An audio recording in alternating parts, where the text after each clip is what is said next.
Salut, c'est Roman de Oui Musique. Bienvenue dans cette vidéo dans laquelle vous allez découvrir une astuce géniale pour éliminer les... Ah, Enfin, vous m'avez compris. À tout de suite.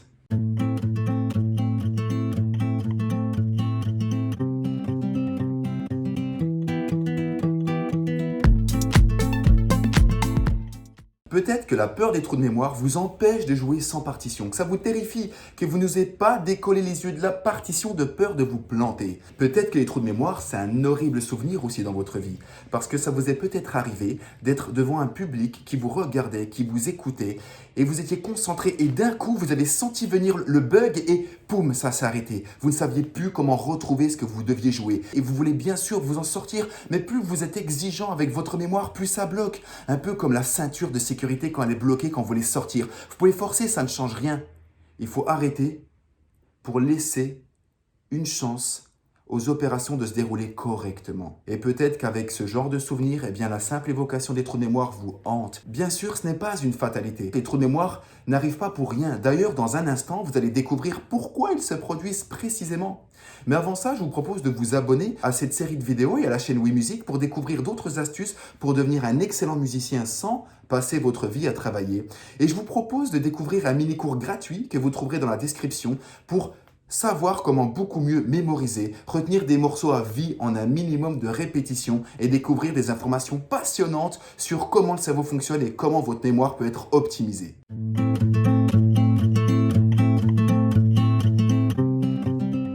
Alors il y a deux facteurs co-responsables de l'apparition des trous de mémoire. Le premier, c'est que votre mémoire de travail a des limites. Le deuxième, c'est que les morceaux ne sont pas appris suffisamment profondément. Alors la mémoire de travail, j'en ai déjà parlé un petit peu dans la vidéo précédente.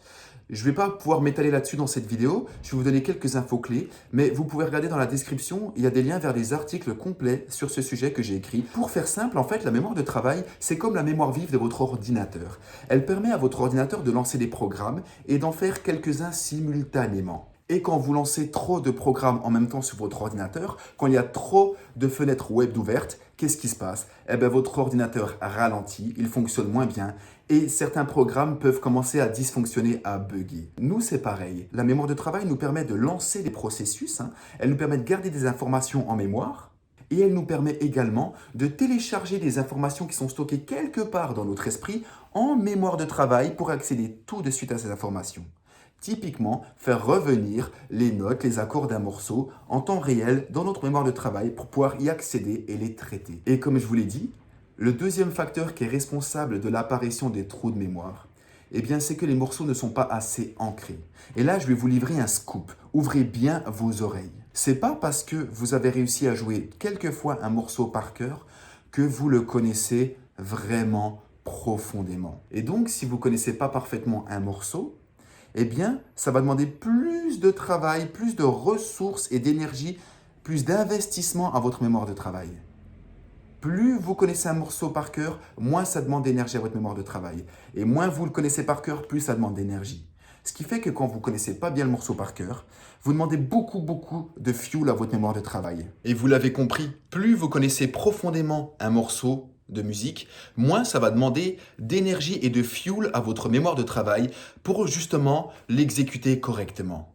Mais si vous ne connaissez pas beaucoup le morceau, ça va demander beaucoup de ressources à votre mémoire de travail. Et c'est là que le bug peut arriver. Parce que si jamais il y a une modification quelconque, une perturbation dans votre environnement, ou si simplement vous devez gérer un peu le corps qui dysfonctionne, les mains qui s'engourdissent, parce que vous jouez en public et qu'il y a un peu de trac, vous allez devoir gérer ces sensations corporelles, ce ventre qui se contracte, ces jambes qui flageolent. Cette gestion va demander des ressources, du fuel à votre mémoire de travail. Fuel qui ne pourra pas être accordé au téléchargement en direct des informations justement dans votre esprit pour qu'elles soient accessibles tout de suite. Alors maintenant, on va voir quelle est cette astuce géniale dont je vous ai parlé qui peut vraiment éliminer 90% des trous de mémoire. Allons-y.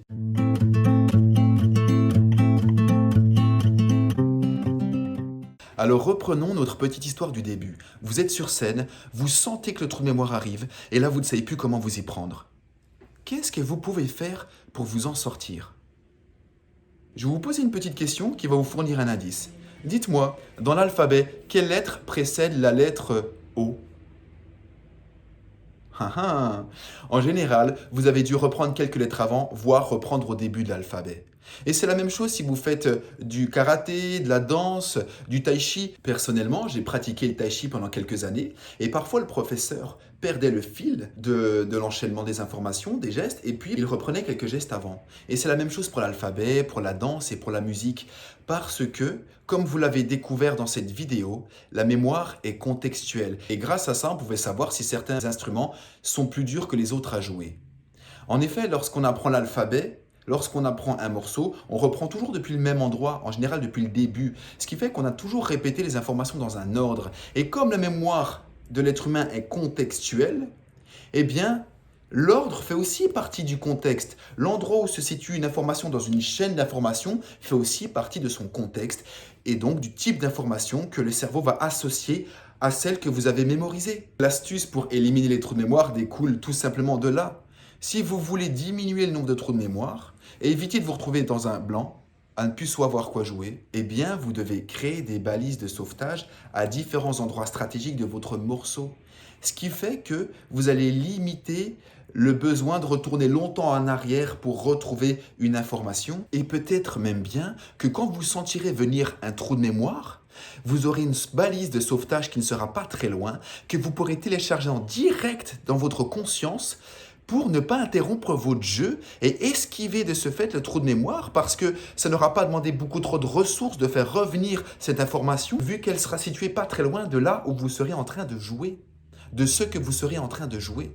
Alors comment on crée des balises? Eh bien c'est très simple, il suffit tout bonnement de commencer à jouer votre morceau régulièrement depuis différents endroits. Vous créez comme des autres débuts, entre guillemets. Et quand vous créez des autres débuts, eh bien, vous solidifiez d'autres points de départ. Vous créez vraiment des débuts et des balises de sauvetage à différents endroits qui seront accessibles en temps réel ou qui vous permettront de reprendre pas longtemps en arrière si jamais vous vous arrêtez, vous vous interrompez. Vous comprenez? Donc, le conseil, c'est de définir des endroits stratégiques dans votre morceau et puis de démarrer régulièrement depuis ces endroits. Comme ça, vous allez comme créer un ensemble plus stable. Si vous avez que le début et que tout le reste découle du début, eh bien, c'est un peu fragile au milieu. Alors que si vous avez différents endroits relais stables, solides comme des débuts, eh bien, tout l'ensemble va être stabilisé. Vous comprenez? Eh bien voilà, vous connaissez une astuce géniale pour éliminer de très nombreux trous de mémoire et puis au moins favoriser énormément la stabilité d'un morceau de musique dans votre mémoire. Donc si vous pensez que cette vidéo peut être utile, partagez-la aux amis musiciens que vous avez, partagez-la sur les réseaux. Vous pouvez laisser un commentaire pour qu'on échange. Et puis bien sûr, vous pouvez vous abonner à la chaîne avec la petite cloche pour être au courant de quand est-ce qu'il y aura des nouvelles vidéos. Vous pouvez recevoir gratuitement un mini cours sur la mémoire avec des choses passionnantes dedans. Et puis moi, je vous retrouve pour la prochaine vidéo sur cette série pour beaucoup mieux mémoriser la musique. Salut, à bientôt!